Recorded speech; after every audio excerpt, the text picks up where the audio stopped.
Carlisle, although personally, as Crab dumps down the middle, Carlisle said he respects Rice. Once again, throws it down. Mo Harkless goes down. Blazers 3-4-on-1. Myers Leonard with the finish. He could have had Myers or Plumlee, and that would pick and roll. McCollum, Plumlee the catch and the finish. And that's what Plumlee does.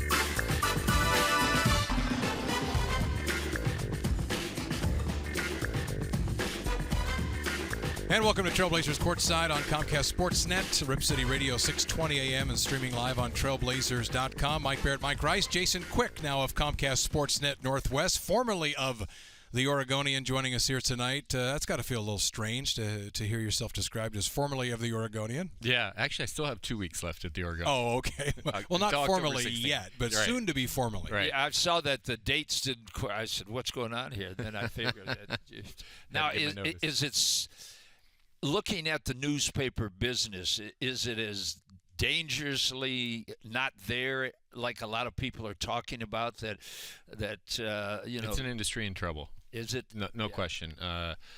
In the old days, we were funded by advertising in the newspaper. Now everything's digital, and just think about when you go online and see something and an ad pops up. What do you want to do? You want to get rid of it as quick as possible, right? So they're finding trouble in how to fund a newspaper digitally and making money off ads online. And even things like Craigslist, probably, because the classifieds are non-existent. They used to be, not non-existent, but you know what I mean, compared to what they used to be. And I don't know how much of a moneymaker classifieds ever were, but now that's gone. Very small, yeah. But still, yeah, the ways of making revenue are shrinking, and it's becoming more and more difficult to sustain. Yeah. So now it's just different. It's another website. Right. Kind of, Yeah. Not just another website, but they've had to cross over into that territory where there's so much competition and so much choice, right? Yeah, and I think a thing that some people struggle with is how it's packaged. Part of the responsibility of a newspaper was to say, this is our main story.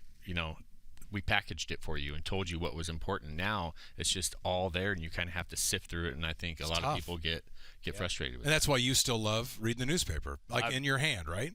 In my hand every morning. In fact, now that we have Jason here, I'm going to – he's still working for 2 more weeks. Lodge a complaint. My paper the last 2 days wasn't delivered. Oh, dear. So if you can do You want to tick Rice off, man. You ought to see him go after hotel front desks on the road when his USA Today is not in front of his hotel room door in the morning. But there is something to what he's saying, and I agree with that. There's an orderliness to a newspaper, right. Yeah, and something that's obviously you're holding and is tangible, and you can read it and you can pick through it. And then you get on a little screen, and like you said, it's just kind of all there. And it seems like maybe there's not a priority on different stories. And then you still have headlines, clearly, but it's just different. It's different. And there's benefits of the digital age now, just how instant it is. And for a writer, there's no story lengths. You don't have to worry about fitting in to a little news hole. Right. This many inches tonight. Right, exactly. And this got cut off, and that was good stuff that I had. That was always a frustration. frustration. Are the big papers, the New York Times, the LA Times, are they having that same problem as big as they are? Yes. Yeah, everyone. It's industry-wide. Yeah. All because of the digital age. Yes. So you just got to, and in your case, I assume it will be okay. And we saw the same thing with a guy like Dwight Janes, who a longtime writer in town, and he obviously works for Comcast Sportsnet as well. So I guess it's either kind of adapt and reinvent yourself in some ways, or at least make yourself a hybrid, and that's how you survive. Exactly. I'm trying to stay at least a half a step ahead, and try to. Well, with your diversify. knowledge of the market, both Ducks, Beavs, Blazers, football. You should be a step ahead of everyone that's maybe thinking about changing over, because you've done it all anyway. Well, you're established. Well, I hope so. I've been doing this since '99 with the Blazers, and I've seen a lot of players, a lot of coaches, a lot of GMs come and go, and I hope I'm able to provide some perspective. This is our 3rd rebuild. You guys have been through it too. This is our 3rd rebuild. Yeah. And you can kind of help people through the process, because there are still a lot of fans that are losing their minds over this, and they don't understand why a team that was so successful the last 2 years had to be broken down and you start over it.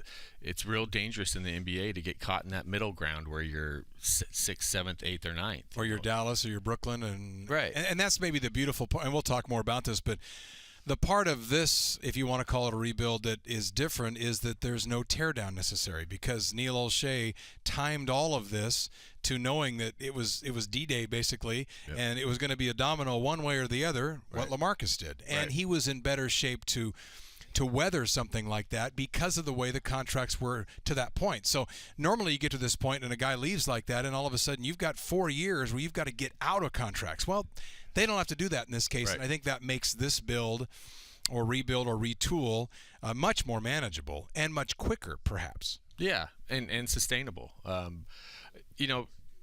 In all my time here, I think Neil's the sharpest GM I've been around. I had a lot of respect for Bob Whitsitt. I thought he was very smart, but Neil is always 1-2 steps ahead, yeah. I think. And he has not yet brought in one guy where that's really failed or you've been saddled with a long bad contracts right. that every team seems to. And for years the Blazers were, think about it, the Theo Ratliff, Darius Miles. I mean, you can go down the line about all the bad contracts they were saddled with, and it seemed like it was 4 or 5 years that you really had to endure all this, and not with Neil. And I think he's proven to be a pretty sharp evaluator of talent. Well, and you mentioned what a lot of teams get caught into is the stopgap, and how to well, let's sell some tickets by throwing a big name out. I know he's got some issues and has some problems and maybe is a flawed player in some ways, but maybe here there's none of this maybe anymore. It just seems like everything is very well thought out, and with not only the immediate impact in mind but the future impact in mind, especially when it comes to contracts. Yeah, and it's really interesting, and you touched on it in the opening, is the interest in the Blazers by Blazers fans. The attendance at the Fan Fest, even last night, the first exhibition game.